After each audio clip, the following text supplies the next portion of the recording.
Hello friends, welcome to my YouTube channel.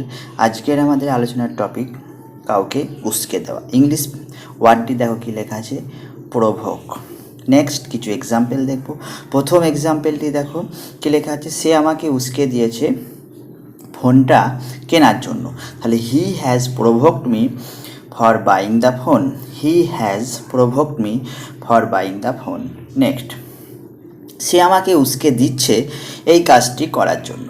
তাহলে he is provoking me for doing this work.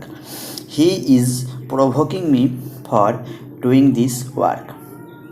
Next, তার বাবা তাকে উস্কে দিয়েছিল আমাকে মারার জন্য।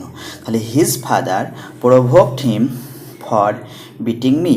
His father provoked him for beating me. এখানে বিটিং অর্থ মারার জন্য। নেক্সট, আমি তাকে উস্কে দেব না এই খারাপ কাজটি করতে। I shall not provoke him to do this bad work. I shall not provoke him to do this bad work. Friends, আশা করি তোমরা অবশ্যই প্রভোকের ব্যবহারটা ভালোভাবে বুঝতে পেরেছো। সবাইকে অসংখ্য ধন্যবাদ ভিডিওটি দেখার জন্য। চ্যানেলটি নতুন হও অবশ্যই চ্যানেলটিকে সাবস্ক্রাইব করবে এবং ভিডিওটিতে লাইক করতে ভুলবে না।